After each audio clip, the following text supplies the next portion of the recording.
Oke, kita mulai ya. Bismillahirrahmanirrahim. Nah, oke, udah tampil papetanya? Masih screen, oh udah, Udah. Oke. Nah, udah. jadi malam ini seperti request Kai, kita akan belajar tentang human nutrition atau nutrisi pada manusia. Gitu. Nah, Oke, jadi seperti yang sudah kita ketahui gitu ya, manusia itu butuh yang namanya makan gitu ya. Nah, di dalam makanan itu terdapat nutrisi yang berbeda-beda. Tetapi, nah, untuk mendapatkan jumlah nutrisi yang tepat, maka diperlukan adanya pola makan yang seimbang gitu ya. The mm, correct proportion. Aduh, ini belum. Nah, apa saja nih oke, nutrisi-nutrisi yang ada di makanan yang harus dibutuhkan oleh manusia ini? Nah, yang pertama itu ada karbohidrat. Ya. Jadi yang nutrisi yang pertama adalah karbohidrat. Nah, karbohidrat itu fungsinya apa? Fungsinya menyediakan energi untuk respirasi di dalam sel. Jadi karbohidrat itu fungsinya untuk menyediakan energi. Nah, menyediakan energi untuk respirasi di dalam sel gitu.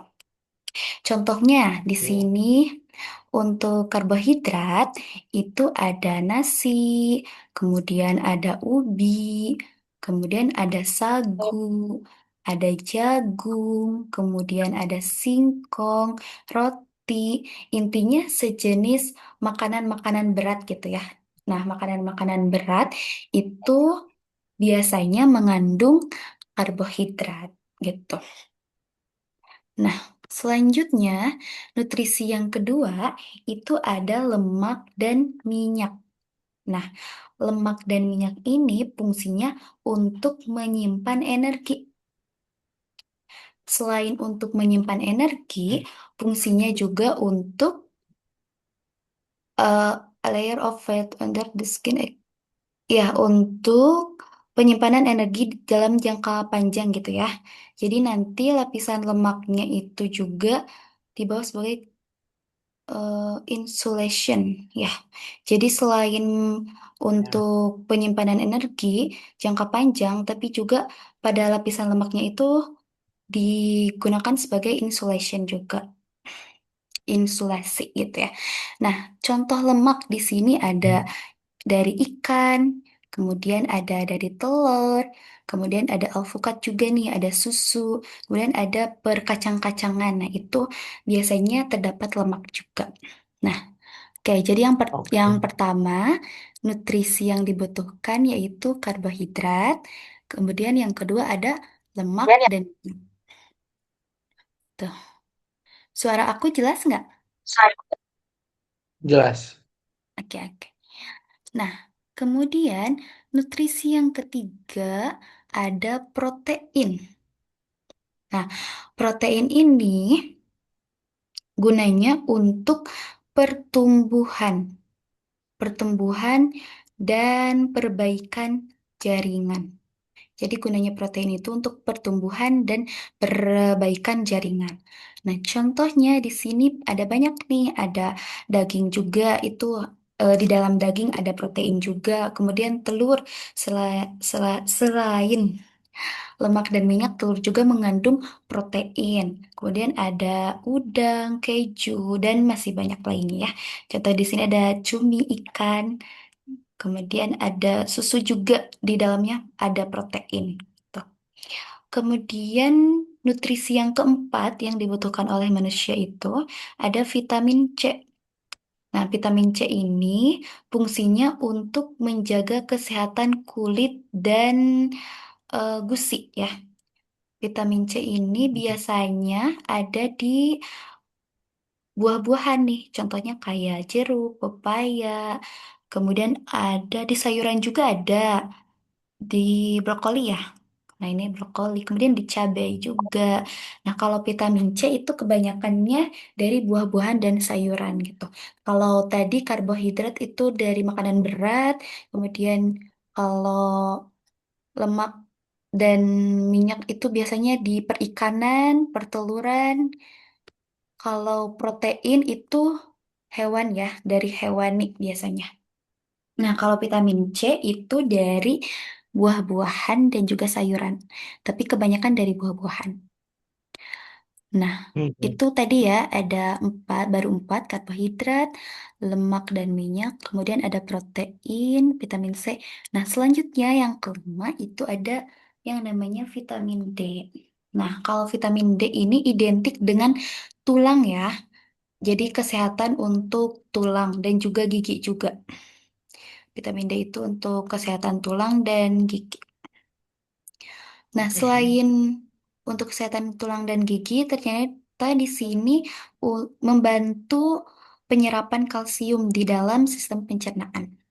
Contohnya di sini ada telur juga masih ada vitamin D. Nah, yang paling berpengaruh gitu ya dalam kesehatan tulang itu biasanya vitamin D itu dari sinar matahari. Nah, makanya kenapa tiap pagi kita disarankan untuk berjemur, nah supaya kita mendapat asupan vitamin D dari matahari sehingga dapat membantu menguatkan tulang-tulang kita gitu. Nah, oke, Oke, oke. selanjutnya ada nutrisi mineral ions dari kalsium. Nah, kalsium ini dibutuhkan untuk kesehatan tulang juga dan juga tulang dan gigi, sama ya seperti vitamin D. Tapi juga selain untuk tulang dan gigi, dia juga untuk pembekuan darah. Jadi dia membantu dalam proses pembekuan darah. Contohnya di sini kalsium ada dari susu, kemudian ada dari keju, ada dari jeruk juga, kemudian ada dari sawi ya. Di sini banyak sekali ada brokoli. Sebenarnya hampir semua makanan juga terdapat nutrisi-nutrisi tertentu gitu. Jadi satu makanan tuh terdiri dari beberapa nutrisi gitu, tidak hanya satu. Oke, selanjutnya ada iron atau zat besi ya. Nah, zat besi ini fungsinya untuk membuat hemoglobin. Kai tahu nggak hemoglobin itu apa? Terdapat di dalam apa?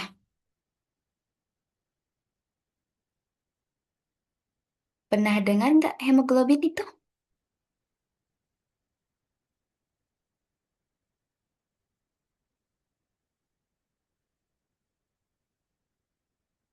Halo, Kai.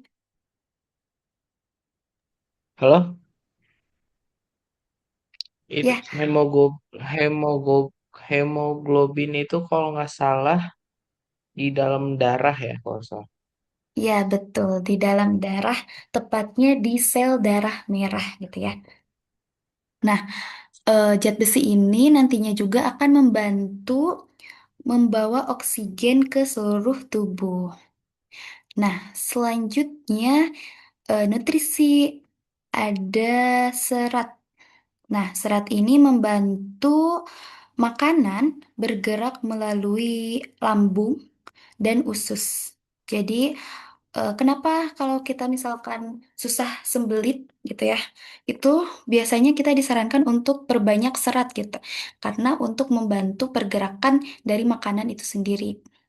Nah, serat biasanya kebanyakan dari sayuran, kemudian tadi zat besi dari apa ya, hat- hati ayam tuh apa sih namanya?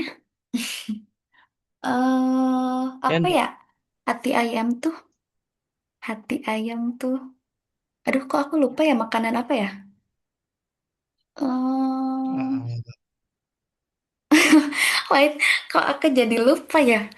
Ati ayam. Kamu tahu ati ayam nggak?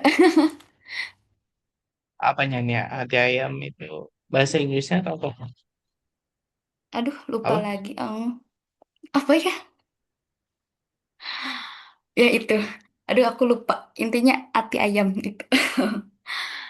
Oke, Nah, oke. itu zat besi. Nah, yang terakhir ada air. Nah, air ini sangat penting untuk membantu proses kimia ya di dalam sel gitu. Jadi, eh ini beberapa nutrisi ya yang dibutuhkan oleh manusia. Ada yang pertama ada karbohidrat, kemudian yang kedua ada lemak, dan kemudian yang ketiga ada protein, keempat ada vitamin C, kemudian ke selanjutnya vitamin D, ada kalsium, ada zat besi dan serat, kemudian ada air. Tuh. Oke, Dari semua nutrisi itu terdapat fungsi-fungsinya tersendiri ya, seperti yang sudah tadi disebutkan. Nah, selanjutnya kita oke. akan masuk ke sistem pencernaan. Nah, sistem pencernaan itu mempelajari bagaimana makanan yang kita makan itu dipecah dan digunakan oleh tubuh. Jadi, sistem pencernaan itu memecah perannya itu adalah berperan.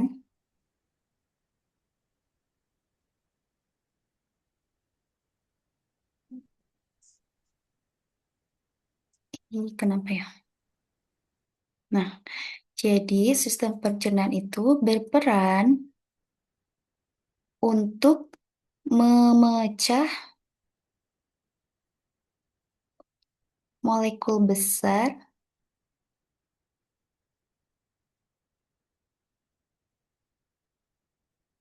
yang tidak larut ya, yang tidak larut menjadi molekul eh,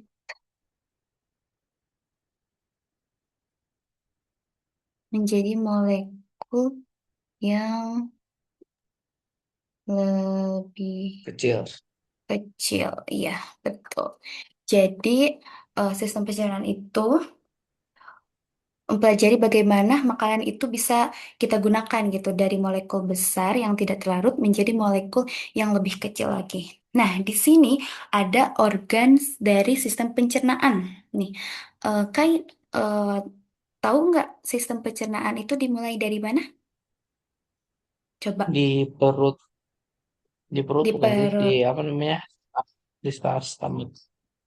Iya, betul. Sistem pencernaan di sana. Tapi alurnya itu makanan masuk kemana dulu nih? Nggak tiba-tiba di perut dong. Turun dulu Coba dari apa sih namanya? dari mulut. Esofagus ya, kalau nggak salah. Ya, Dari mulut sebelum ke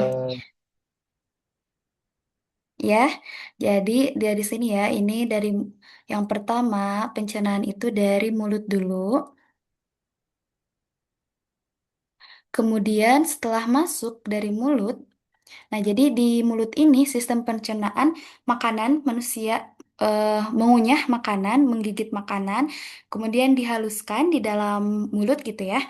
Nah, selanjutnya makanan ini akan dipecah menjadi potongan-potongan yang lebih kecil yang tadinya ayam potongan satu ekor ayam, kemudian digigit, kemudian setelah digigit akan menjadi potongan-potongan yang lebih kecil. Nah, sehingga makanan-makanan yang masuk ke mulut itu menjadi lebih lunak dan mudah ditelan. Nah, setelah perjalanan dari mulut, kemudian makanan tersebut akan masuk ke kerongkongan atau esofagus. Nah, ini esofagus. Eso, esop, salah deh.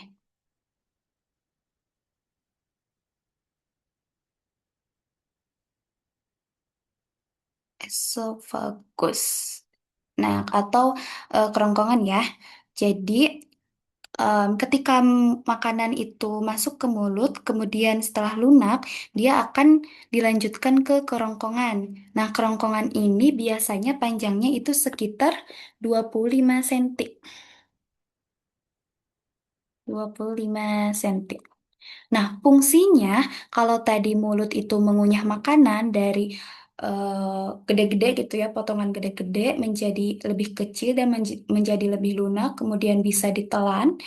Nah, kalau kerongkongan itu fungsinya hanya menyalurkan makanan atau dan minuman dari mulut ke lambung. Jadi melalui makanan tidak langsung ke lambung nih, tiba-tiba di lambung enggak, tapi melalui jalur esofagus dulu, kemudian masuk ke lambung. Nah, ini sebelah sini lambung,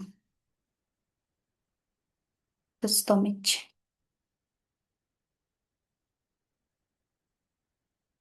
Nah, di lambung ini, eh, di lambung ini nantinya akan mengeluarkan asam lambung, zat zat asam ya, zat asam atau asam lambung. Biasanya kita sering dengarnya itu adalah asam lambung dan juga enzim. Enzim yang mana nantinya asam lambung dan enzim ini akan melanjutkan proses pencernaan, yaitu ketika makanannya sudah sampai di lambung, dia akan mendorong makanan tersebut menuju organ selanjutnya dengan bantuan asam lambung dan juga enzim gitu. Jadi kalau mulut mah bantuannya berarti gigi ya. Kemudian kerongkongan langsung. Kemudian setelah kerongkongan masuk ke lambung, dari lambung makanan tersebut dibantu oleh zat asam dan juga enzim untuk masuk ke dalam usus halus sebelah sini. Nah, ini usus halus.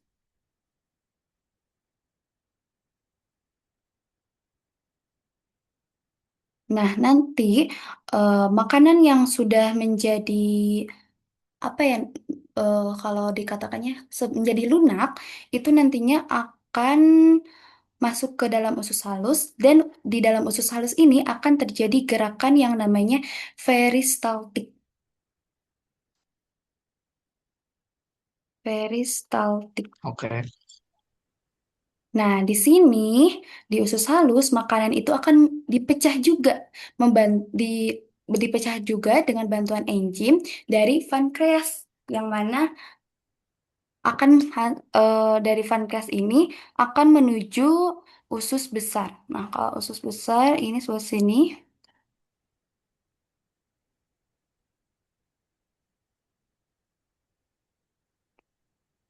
Sus Nah, besar. Oke. ya, betul. Jadi dari usus halus dia disalurkan menuju usus besar dengan gerakan yang namanya peristaltik. Nah, di usus besar ini nutrisi-nutrisi yang sudah dipecah selama proses perjalanan itu akan diserap oleh tubuh.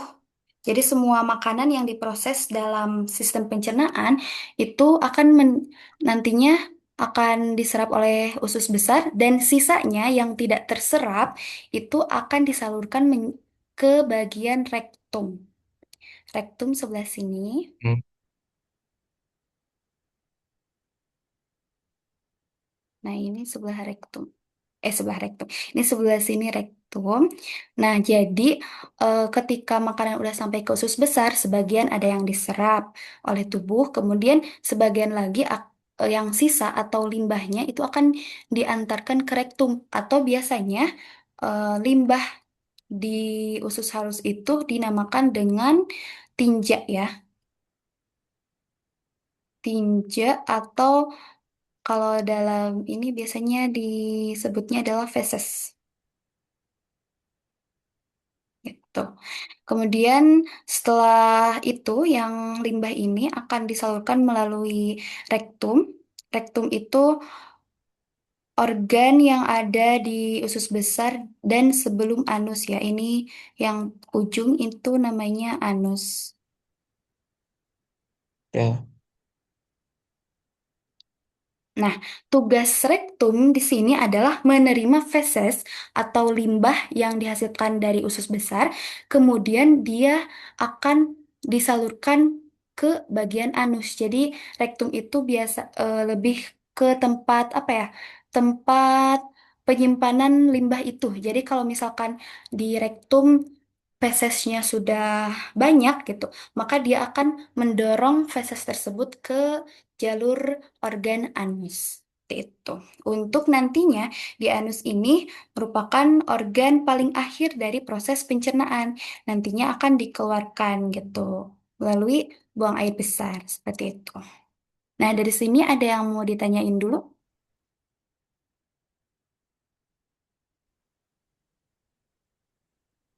Belum ada.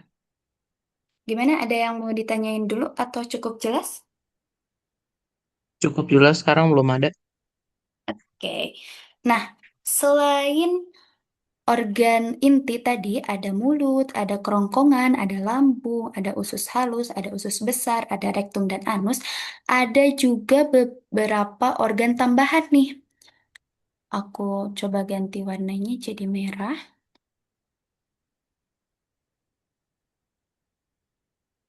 Nah, ini organ tambahannya itu yang pertama untuk bagian ini ya, untuk bagian organ terkait dalam sistem pencernaan. Yang pertama ada kelenjar ludah.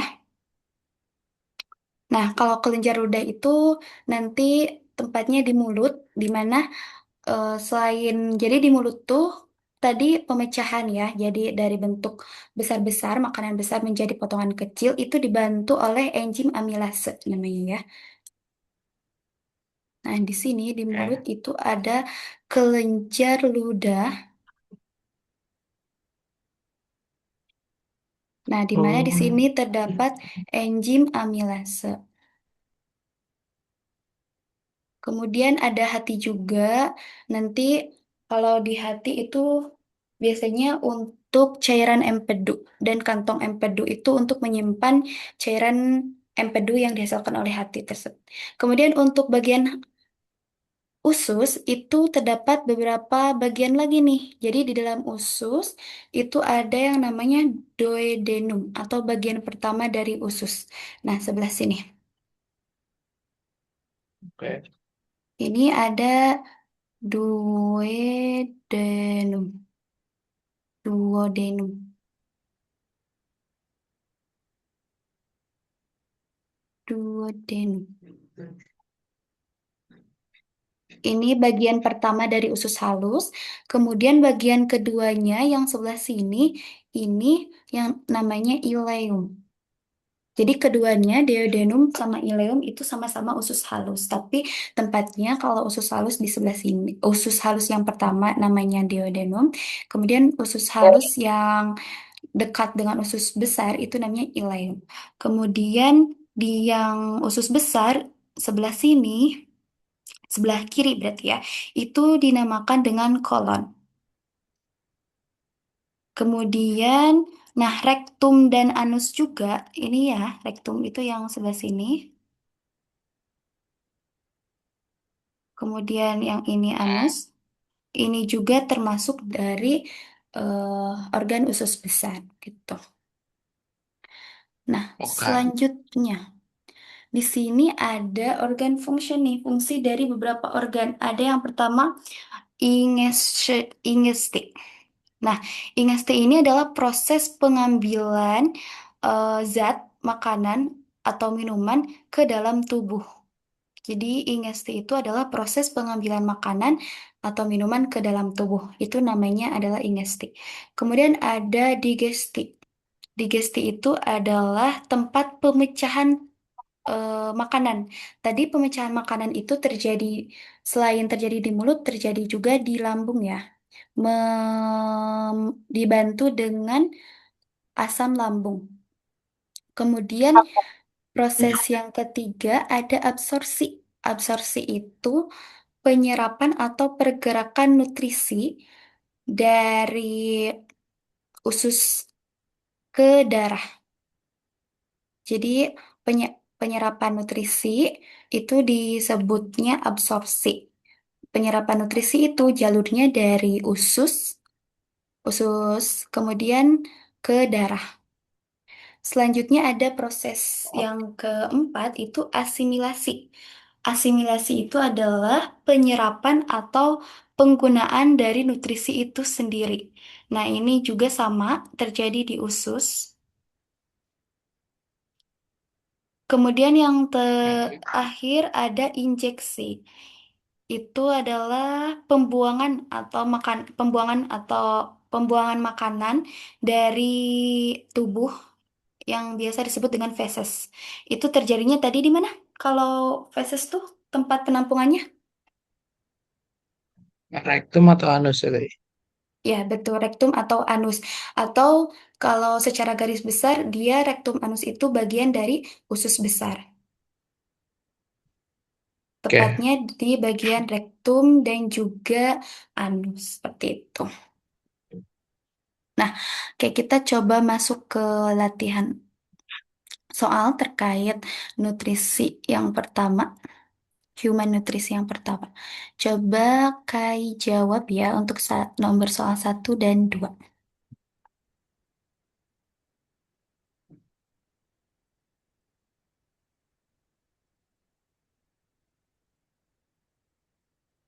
Ini air bukan? D, air. Oke, D, betul. air. Ya, oke, yang pertama itu jenis makanan mana yang tidak dicerna sebelum diserap tubuh? Ya, betul. Untuk karbohidrat itu perlu dicerna dulu ya menjadi glukosa. Kemudian lemak itu menjadi harus dicerna dulu oleh tubuh menjadi asam lemak. Biasanya disertai dengan gliserol di sini. Kemudian yang ketiga Glycerol. Oke. protein. Protein itu harus dicerna dulu menjadi asam amino. Nah, dari Oke. keempat ini yang tidak perlu dicerna adalah air. Betul. Air itu langsung diserap oleh tubuh. Kemudian yang kedua,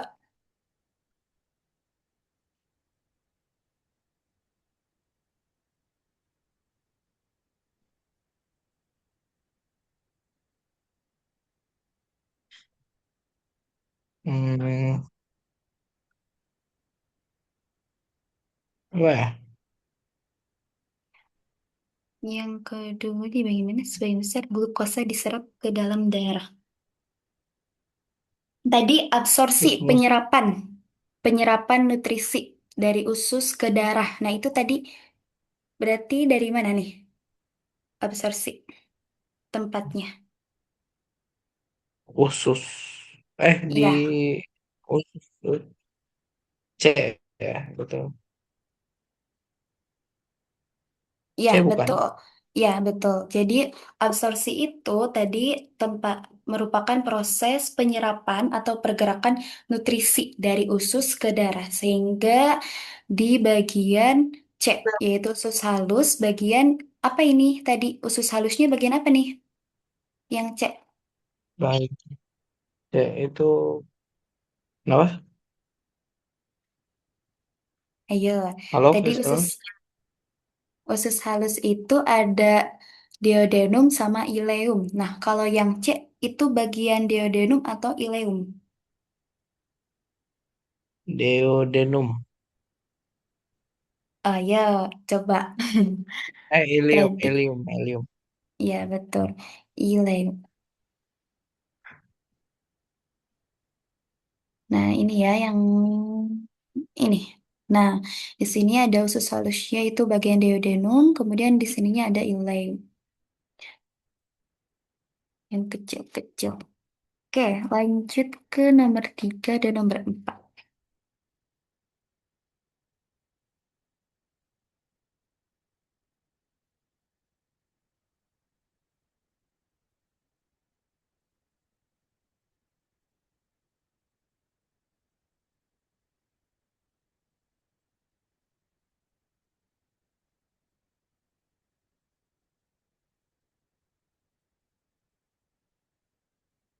Priscilla, tadi maaf aja ke lift. Oh, oke, nggak apa-apa.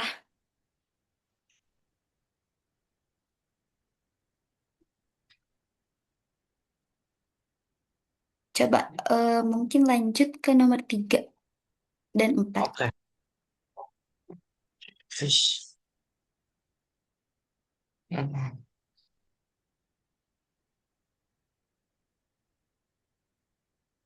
Ini B. B bukan. Yang ke yang ketiga. Ya, Oke, di sini komponen makanan mana yang tidak kekurangan kalau misalkan kita diet tanpa daging. Berarti kalau tanpa daging itu artinya kita makan sayur dan buah. Kalau misalkan kita banyak makan sayur dan buah, berarti kita nggak bakalan kekurangan yang namanya serat. Ya, oke, betul. Kes. Selanjutnya yang keempat. Keempat. Oke. Hmm.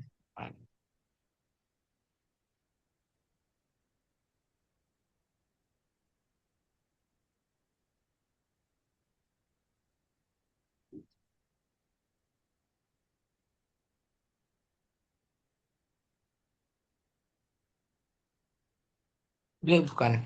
Ileu. Oke, betul. Di sini kata kuncinya ada penyerapan ya. Kalau penyerapan ingat tadi, penyerapan itu ada di bagian usus halus, tepatnya di bagian ileum.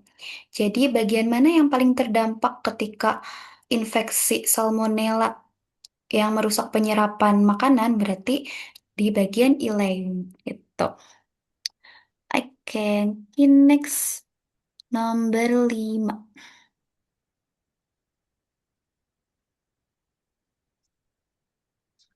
Nomor 5.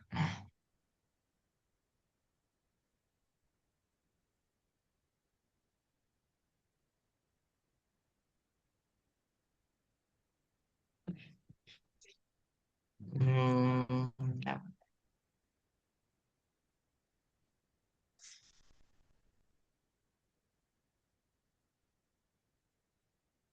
Di organ mana B terjadi bukan. pencernaan penting? Oke, B atau D? B ya. Hmm. B. Yaitu, ya betul B yaitu di lambung sebelah sini dan juga di usus halus bagian duodenum. Oke, betul. Oke, sekarang terakhir nih. Which organ produce amylase? Nah, tadi sempat aku singgung amylase yang memproduksi amylase. Ini D bukan. D. Kalau nggak salah D. Oke, betul di pankreas. Oke, oke untuk pembahasan nutrisi yang dibutuhkan oleh manusia ternyata cukup mudah ya. Ada yang mau ditanyain dulu Ya. sebelum... Belum ada. Oke, Belum nah ada Kak Sela. oke. Nah kebetulan Kai untuk hari ini aku jam 7.40-nya ada agenda lain. Nggak apa-apa kalau misalkan pembahasannya sampai macam-macam nutrisi dan organ pencernaan. Oke, nggak apa-apa. Oke, sebelumnya mohon maaf karena nggak bisa dilanjut ke subbab selanjutnya karena aku kebetulan ada agenda. Tapi dari tadi yang sudah aku jelasin, sepertinya Kai sudah menjawab dengan benar dan sudah memahaminya. Dan saya rasa untuk materi kali ini cukup gampang ya. Menurut Ya, Kai gimana? Gampang nggak? gampang-gampang. Oke, mungkin karena aku ada agenda banget ini ngedadak banget ujian baru dikabarin barusan sehingga tidak bisa dilanjut. Mungkin cukup sekian untuk pertemuan kali ini. Untuk pertemuan selanjutnya, Kai mau dilanjutkan pembahasan tentang human nutritionnya? Boleh. Oke, berarti untuk minggu depan kita akan membahas tentang human nutrition bagian selanjutnya gitu. Oke, aku ucapin makasih banyak kepada Kai. Semoga apa yang sudah aku sampaikan bisa bermanfaat dan bisa menjadi tambahan ilmu pengetahuan buat Kai. Terima kasih. Oh iya, Oke. jangan lupa buat konfirmasi ini ya, pembelajaran. Oh iya, Kai itu nama Oke. lengkapnya Muhammad Nayaka Kaifatar Kautsar, bukan? Benar. Ya itu.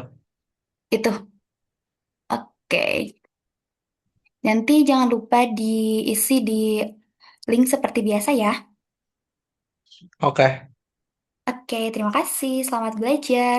Sampai jumpa di minggu depan. Semoga kita nanti minggu depan akan bahas lebih banyak ya. Mohon maaf sebelumnya. Ya. Oke.